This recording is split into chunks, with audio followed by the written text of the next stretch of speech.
Hello, everybody, and welcome back to Economics. My name is Mr. Rader, and in this lesson, we're going to take a look at the banking case study for Casey and to try to identify a bank account or two that best meets their needs.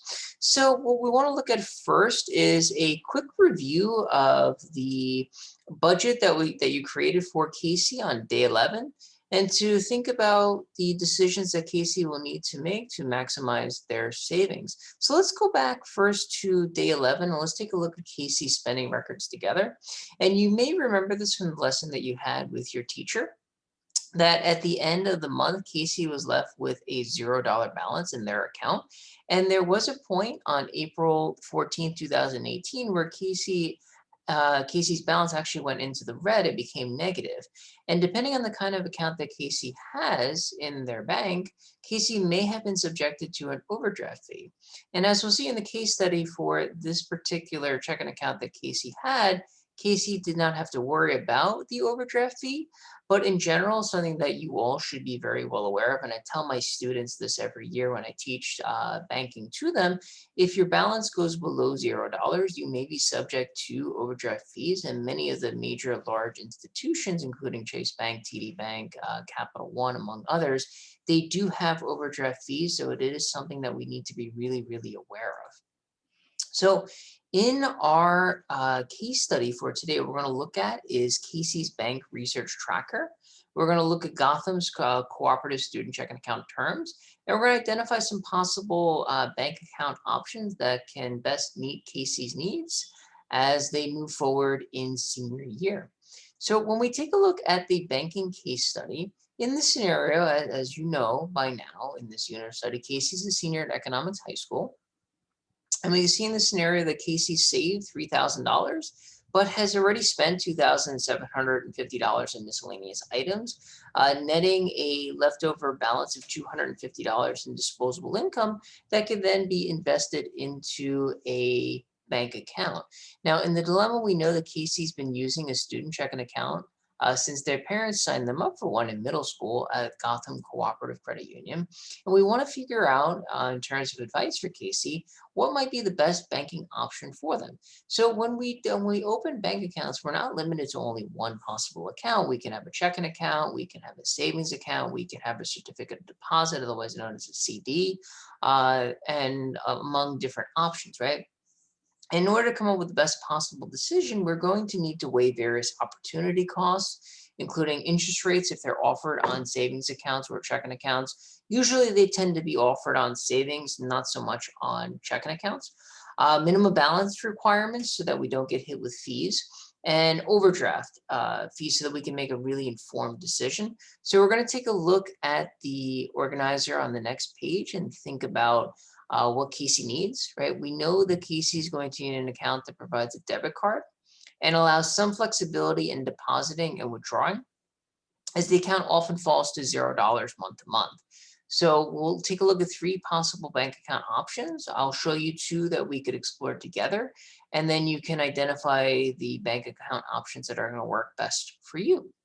So when we look at the research tracker, we're going to see that Casey began their research with their current bank account at Gotham Cooperative and the checking account option there. So we notice that the categories we need to look at are monthly service fees if they exist, minimum balance, overdraft fees, debit transaction fees, ATMs, annual yearly percentage, which is the amount that the account pays me. And to calculate, you have to divide the percentage by 12. And we can see for Gotham Cooperative Student Checking, and for just their regular Gotham Cooperative Checking, what the various interest rates and APY is, along with additional benefits of having the account or additional perks. So the one that I modeled for you all was the TD Student Checking Account, which is available to any individual who's under 23 years old. And it's a $0 monthly service fee and a $0 minimum balance. The overdraft fee is $35. And as you can see, it is substantially higher than the Gotham accounts. But as you'll see, when you do research on actual bank accounts, they do tend to be higher. Debit transaction fee was $0. The ATM fee was $0 if you use an ATM at TD Bank. But if you use any other ATMs, it's $3 per transaction. There's no interest on that checking account, But there is a nice incentive here. You can earn $150 if you have $500 in direct deposits. So if you have a job with direct deposit and you link it to your bank account, you can earn up to $150 within the first 60 days. So that's a nice incentive. And you don't necessarily need to do the same 3 bank accounts that I chose. I just chose 3 major bank accounts that are within the New York City area. Chase Bank, Capital One, 360 Savings, and TD Student Checking. So when we go to the TD website, they'll always first start with their marketing pitch to get you to want to sign up for their account. Again, you can see they start with the incentives, no minimum balance, no monthly fees. But the first thing you're going to really want to do is actually click View Account Details, because that's going to show you what the actual requirements are on the account.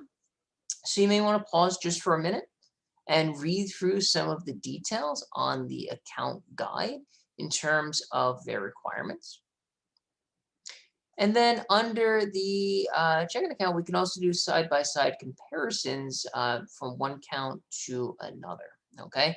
And I also included in the tab just some general information on Chase, and it just gives you some incentives, again, things to keep in mind under Chase Bank.